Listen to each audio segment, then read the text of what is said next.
Biel fait l'appel. Merci.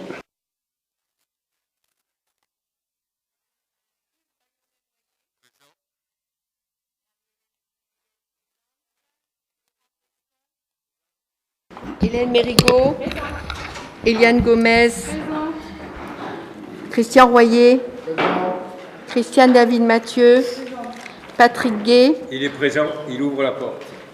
Ah. Olivier Louis, Jean-François Leclerc, Roland Tavernari, Jacques Nicolas, Thierry Blanès, Patrick Villon, pas là Patrick, Chantal Vedel, Florence Lecomte, Lionel Gomez, Florence Androujeski, Elisabeth Pereira, Laurent Rémy, Sylvie Bourdelin, Estelle Schneider, Marine Bouillin, représentée par Boris Digne, Valérie Piasecki, Boris Digne, Bruno Ripoll, Véronique Agoguet-Fernaillon, Nisa El Amlili, Pierre Claire.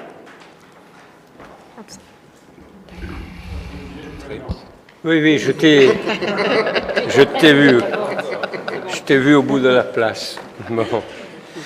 Merci à chacun.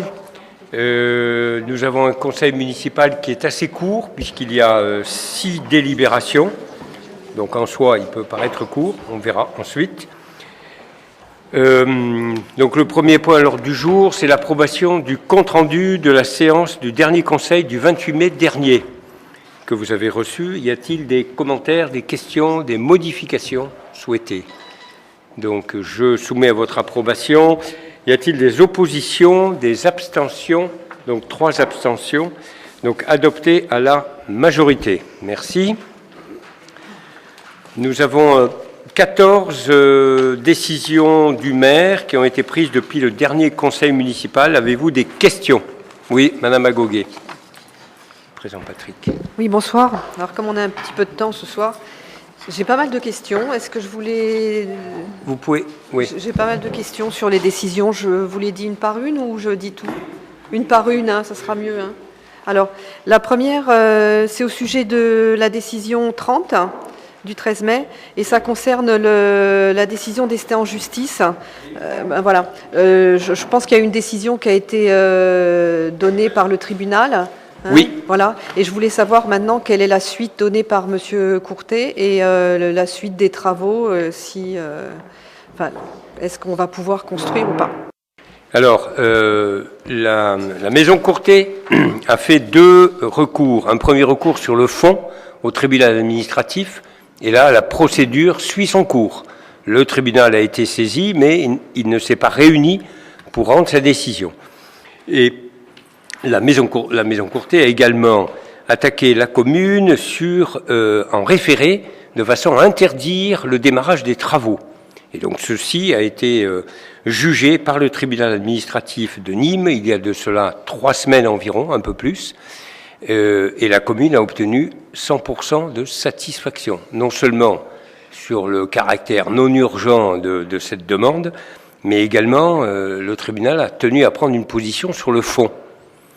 Donc ce qui laisse présager, je dirais, une décision sur le fond, sur l'autre dossier, qui pourrait nous être positive, mais j'ai émis toute réserve. À quelle vitesse va se réunir le tribunal sur la décision du fond? Je n'en sais rien. Toujours est-il que nous avons pris la décision avec l'EHPAD de continuer le processus. Donc les appels d'offres sont lancés, les sélections devraient avoir lieu dans le courant du mois de juillet et les travaux devraient démarrer d'ici la fin de l'année. Voilà. Puisque plus rien ne s'oppose à ce que nous entamions ces travaux. Oui, je vous en prie. Deuxième question. Ça concerne la décision 31 et la décision 41 qui sont liées. Il y a une mission de contrôle de qualité de l'air intérieur, à l'intérieur des écoles des jardins et la passerelle. Et il y a une mission de mesure de la qualité de l'air intérieur. Donc je voulais savoir quelle est la distinction entre les deux et pourquoi cette mission. Alors, je crois savoir, mais peut-être que je m'aventure, que l'une a eu lieu préalablement aux travaux et l'autre postérieurement aux travaux. Voilà. Et donc préalablement aux travaux, on avait constaté qu'il y avait peut-être des plafonds qui n'étaient pas conformes, et donc on a tenu à faire une seconde mission postérieurement aux travaux. Oui, un des points également, c'est que la 41, ça concerne l'air à l'intérieur des écoles. C'est-à-dire qu'il peut y avoir donc, des problèmes, non seulement de par la construction, mais également par l'activité scolaire, donc avec l'école que les enfants peuvent utiliser et tout, disons. Quoi. Ce sont deux mesures différentes. Il y en a une qui est pour la recherche, éventuellement en effet près des plafonds, etc. L'autre qui est plus à l'intérieur de... Et c'est pas du tout le même coût d'ailleurs. Merci. Une autre question? La décision 32, à quoi sert le serveur et quel service quel service il rend? La 32. Un serveur doit servir. Monsieur Nicolas, à quoi sert le serveur de la décision 32? Un serveur qui a été... acquisition d'un serveur informatique. Voilà.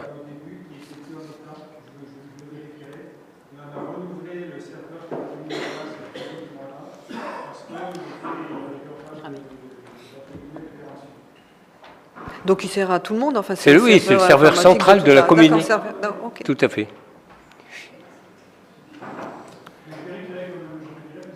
Mais non.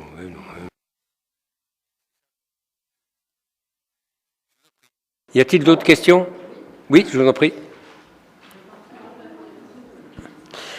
Alors c'est au sujet de la décision 34, vous achetez un minibus.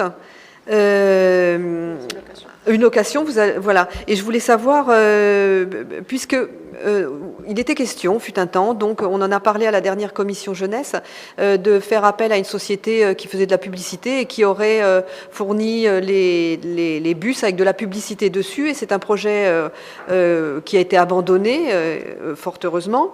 Donc, toutefois, vous louez encore des bus. Est-ce qu'il ne serait pas maintenant le temps de rénover le parc ou je ne sais pas? Parce que la location est quand même assez chère. Alors d'abord, oui, il s'agit bien d'une location et non pas d'une acquisition. Et il s'agit d'une location sur une courte durée et non pas sur une longue durée. Parce que durant la période d'été, il y a un besoin de minibus supplémentaires. Et donc je pense qu'il serait peut-être dommage que d'acquérir un bus qui ne servirait pas le reste de l'année.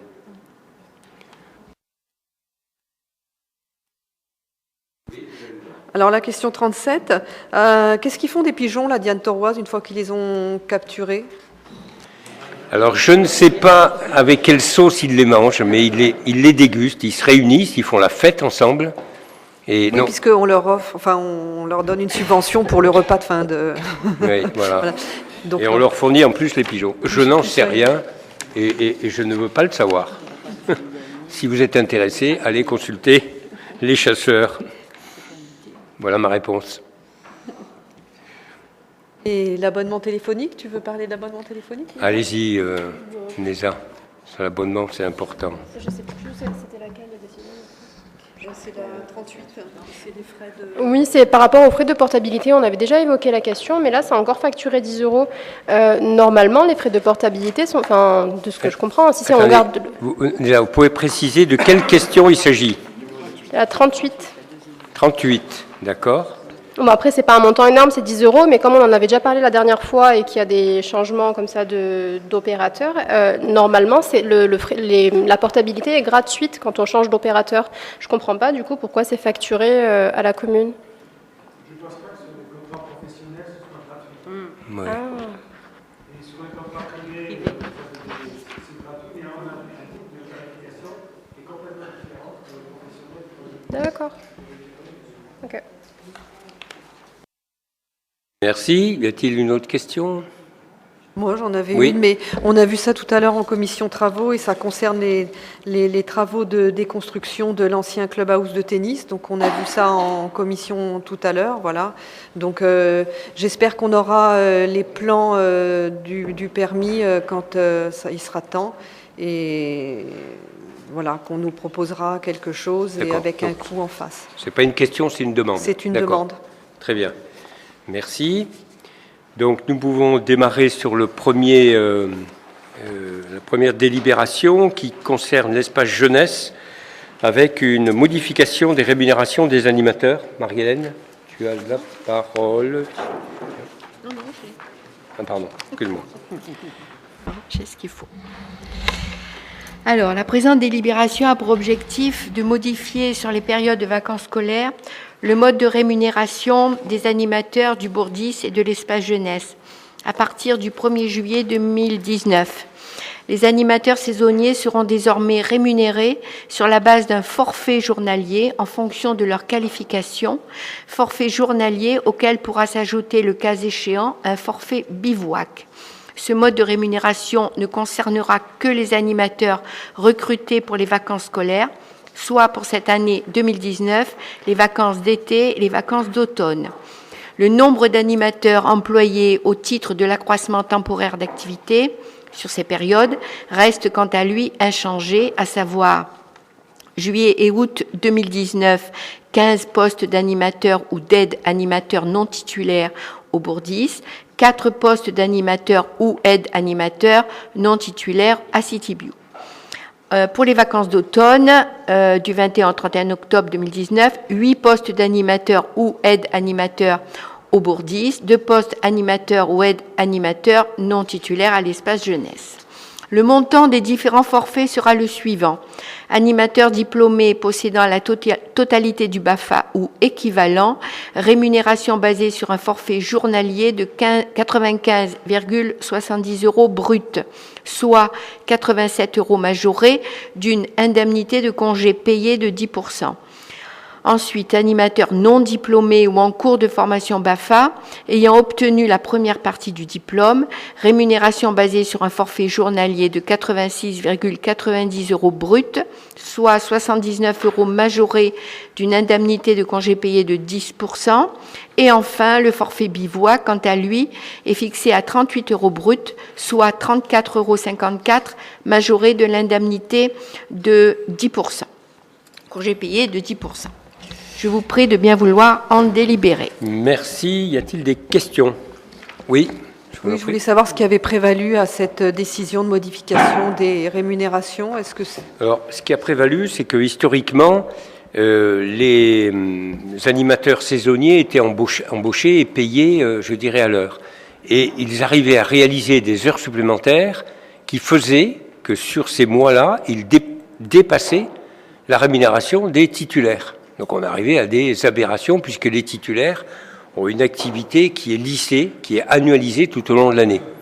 Et donc on arrivait à des situations un peu incongrues où un saisonnier qui venait juste d'avoir son BAFA pouvait gagner 20% de plus qu'un titulaire qui était là depuis X années dans la commune.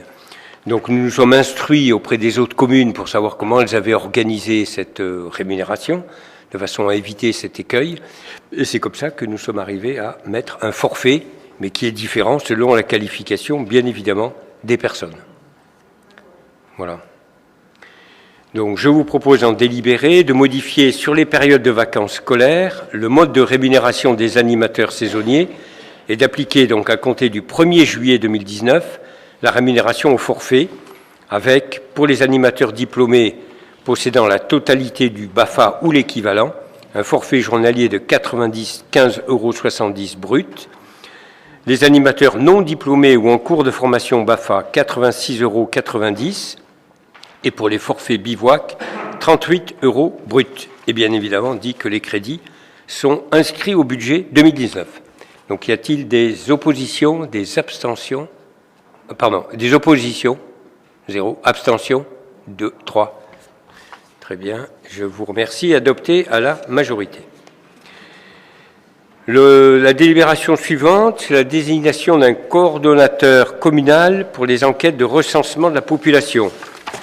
Donc pour ceux qui ne le savent pas, je vous apprends que à compter du début de l'année prochaine, nous devons réaliser un recensement qui est une opération d'utilité publique et qui est une obligation pour la commune. Et dans ce cadre-là, nous devons désigner, vis-à-vis de la préfecture et de l'INSEE qui organise ce recensement, devons désigner un coordonnateur qui sera en charge des agents qui vont être recrutés pour réaliser ce recensement.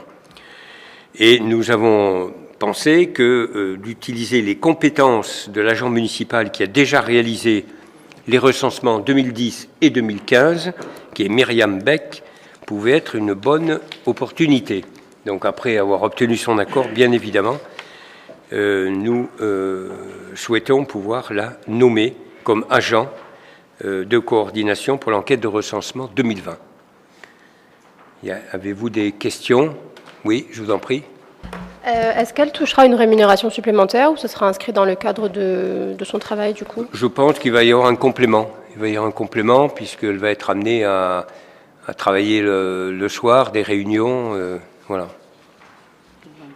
Et donc on va être amené à recruter d'ici la fin de l'année, je crois que c'est 5 ou 6 ou peut-être 10, je ne sais plus, enquêteurs qui vont aller sur le terrain puisque le recensement se fait in situ et non pas dans la mairie. Voilà. Pas d'autres questions. Donc je vous propose d'en délibérer, de désigner comme coordonnateur d'enquête chargé de la préparation, la réalisation des enquêtes parmi les agents communaux, d'approuver la désignation de Myriam Beck, agent municipal, et dit que sa rémunération, ça répond à votre question, consistera aussi en une augmentation de son régime indemnitaire pour travaux supplémentaires ou responsabilités. Et dit que les crédits nécessaires seront inscrits au budget 2020, si vous le votez, bien évidemment. Donc, y a-t-il des oppositions, des abstentions? Donc, merci, adopté à l'unanimité. Ensuite, il y a une convention à passer entre notre commune et le syndicat mixte du bassin des Sorgues pour un transfert temporaire, je dis bien temporaire, de maîtrise d'ouvrage et de participation au financement des travaux de restauration et de franchissabilité piscicole du seuil du Réal de Montclar. Je crois que c'est Estelle qui lit cette délibération. Merci. Donc bonsoir. La commune est propriétaire du seuil de Montclar qui comporte 2 ouvrages. Celui-ci est dégradé et ne permet pas la franchissabilité piscicole. Il est donc nécessaire d'entreprendre des travaux de restauration du déversoir et de la prise d'eau du Réal de Montclar et de créer 2 passes à poissons de type pré-barrage sur la Sorgue de Montclar. Ces travaux sont réalisés dans une perspective de restauration d'un ouvrage hydraulique structurant et de rétablissement de la continuité piscicole sur la Sorgue de Montclar. Pour ce faire, la commune propose le transfert temporaire de sa maîtrise d'ouvrage au syndicat mixte du bassin des Sorgues, compétent en matière de restauration et de préservation du bon état écologique des Sorgues, pour assurer la réalisation de cette opération et son suivi, ainsi que la communication sur ces travaux. À cet effet, il convient que la commune et le syndicat mixte signent une convention qui s'achèvera à la remise du bilan de clôture de l'opération confiée au syndicat. Cette convention fixera les conditions et modalités d'organisation et de mise en œuvre de cette maîtrise d'ouvrage et les obligations respectives des parties. Le montant prévisionnel des travaux s'élève à 200 000 € hors taxes pour la restauration des seuils et 130 000 € hors taxes pour la création de la passe à poissons. Le coût prévisionnel total de l'opération est de 330 000 € hors taxes, soit 396 000 € TTC. Cette opération sera financée en totalité par le syndicat mixte qui sollicitera des subventions auprès des organismes extérieurs. Il est proposé au conseil municipal d'autoriser monsieur le maire à signer la convention avec le syndicat de transfert temporaire de maîtrise d'ouvrage et de participation au financement des travaux de restauration et de franchissabilité piscicole du seuil du Réal de Montclar. Je vous prie de bien vouloir en délibérer. Merci. Avez-vous des questions? Donc, pas de questions. Donc, c'est une activité identique à celle qui a été réalisée sur la Croupière il y a de cela 2 ans, 3 ans en arrière.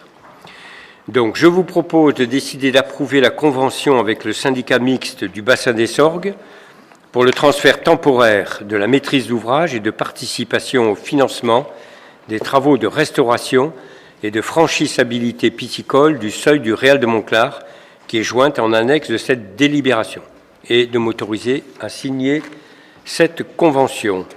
Y a-t-il des oppositions, des abstentions? Donc, approuvé à l'unanimité.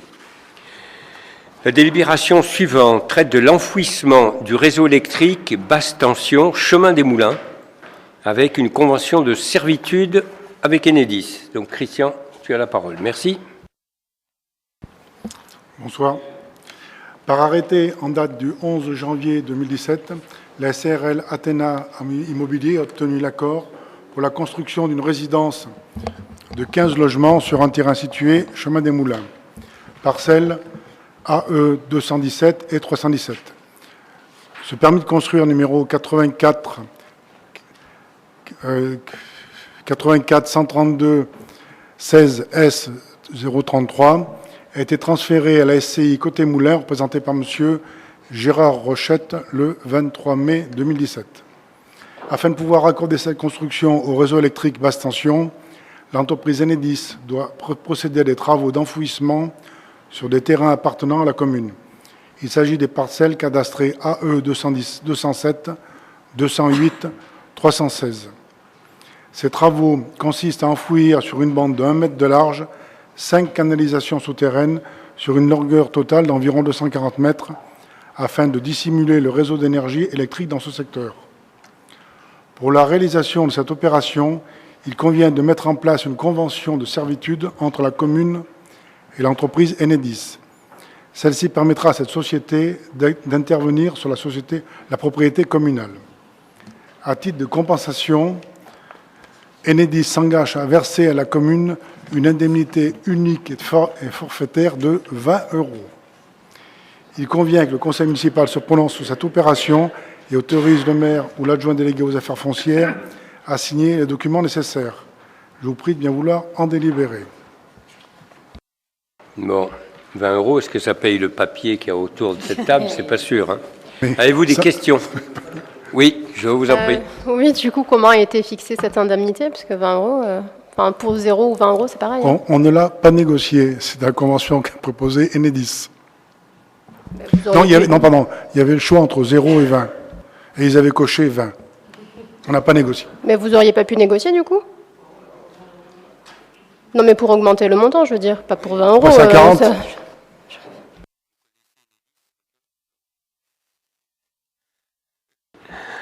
Et oui, mais c'est regrettable, hein, mais bon, c'est pas négociable. Très bien. Donc, s'il n'y a pas d'autres questions, je vous propose de donner un avis favorable à l'enfouissement du réseau électrique basse tension sur les parcelles communales, chemin des Moulins, de consentir une servitude de tréfonds au profit de l'entreprise Enedis sur une largeur d'1 mètre et sur une longueur totale d'environ 240 mètres, au niveau de laquelle le réseau d'énergie électrique sera dissimulé contre une indemnité unique et forfaitaire de 20 €, et d'autoriser le maire, mais plutôt l'adjoint délégué, vu le montant de la somme, à signer la convention des servitudes. Y a-t-il des oppositions, des abstentions, donc adoptées à l'unanimité? Le dossier suivant est le transfert de compétences relatives à l'eau et à l'assainissement.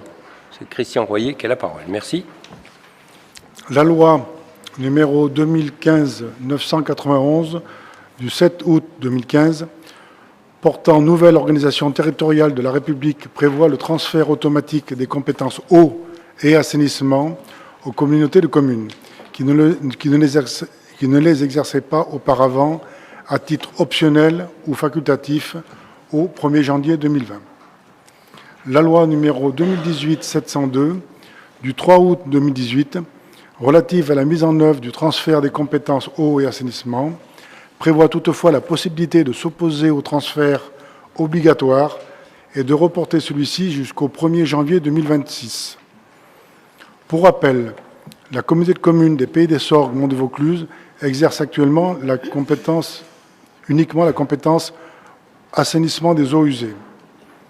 Pour sa part, la commune du Thor adhère au syndicat des eaux du Rance-Ventoux qui assure pour elle cette mission de service public.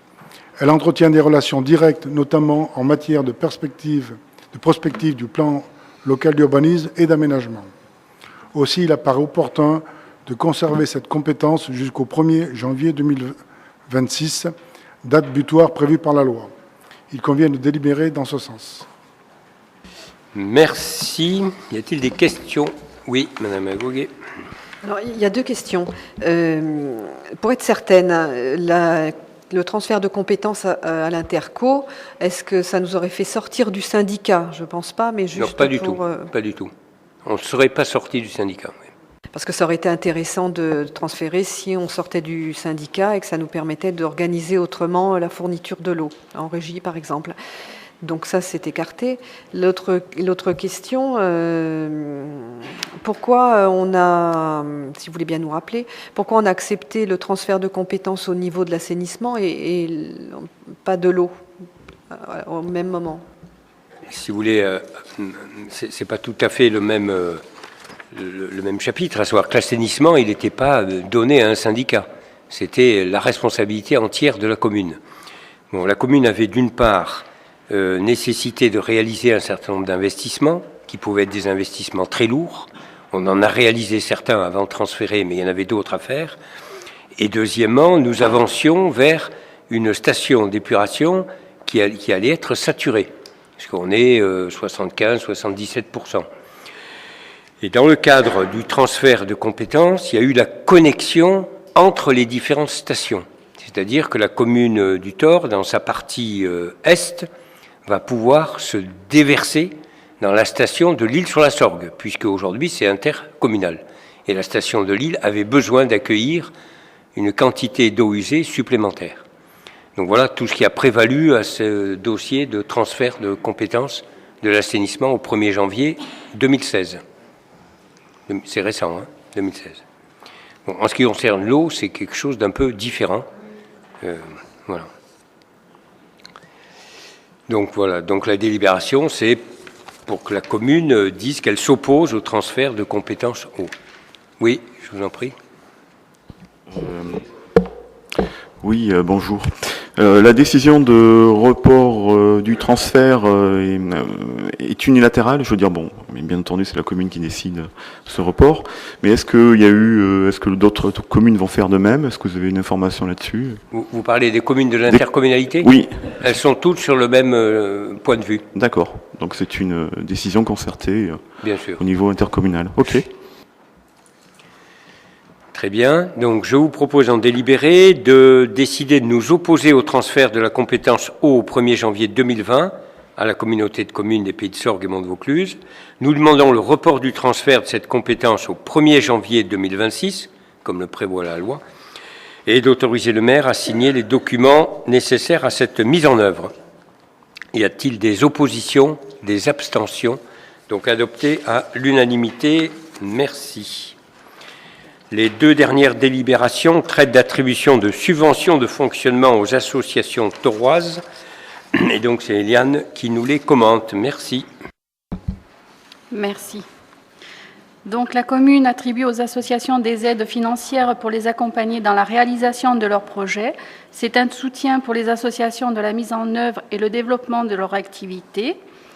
Cela concerne donc pour l'association du comité amical du personnel, le CAP, Thorois, afin de l'accompagner dans la mise en place des sorties et rencontres au profit du personnel adhérent de la collectivité et du CCAS du Thor. Il est proposé de lui allouer une subvention de 11 600 €. Pour l'association Le Sonographe, afin de permettre une programmation musicale suivie avec des concerts représentant tous les genres musicaux abordés par l'association depuis sa création, blues, jazz, musique du monde et rock, il est proposé de lui allouer une subvention de 6 000 €. Pour l'association Pose ton art, afin de participer à hauteur de 50% aux frais de location des bâtiments privés utilisés pour les activités, montant des frais inscrits au budget de 19 739 €, il est proposé de lui allouer une subvention de 9 870 €. Je vous prie de bien vouloir en délibérer. Merci. Avez-vous des questions sur ces trois subventions? Très bien. Donc, je vous demande de bien vouloir décider d'attribuer aux associations thoroises une subvention de fonctionnement pour l'amicale du personnel, 11 600 €, pour le sonographe, 6 000 € et Pose ton art, 9 870 €. Y a-t-il des oppositions, des abstentions? Donc adopté à l'unanimité. Et la dernière délibération traite de l'attribution de subventions d'action. Donc Eliane, tu as la parole. Donc cela continue. Donc l'association Le Sonographe. Donc la salle du Sonographe, au-delà d'être un lieu reconnu pour sa programmation de blues en France, est avant tout un espace de rencontre où se côtoient de nombreux styles et musiques du monde et favorise le moment de partage et de cohésion sociale. Afin de répondre aux attentes et aux exigences des groupes accueillis et du public, l'association a besoin de renouveler les équipements de sonorisation de la salle. Cet achat lui permettra de continuer à accompagner une programmation qualitative et exigeante. Le montant de la subvention proposée est de 2 160 €. Je vous prie de bien vouloir en délibérer. Merci. Y a-t-il des questions?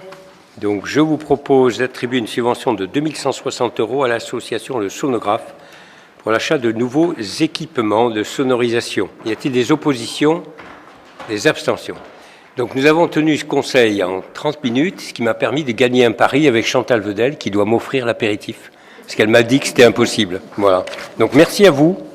Le prochain conseil, je le rappelle, c'est le 18 juillet, conseil exceptionnel. Il fera moins chaud qu'aujourd'hui et qui va traiter de façon majoritaire, il y aura peut-être 1 ou 2 délibérations, mais de l'attribution des lots du dossier Cœur de Ville.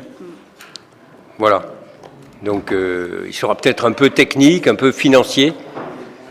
Nous allons être très sérieux, plus que ce soir. Et voilà. Donc, merci à tous. Merci au public. N'oubliez pas de venir signer. C'est comme ça que vous gagnez votre vie.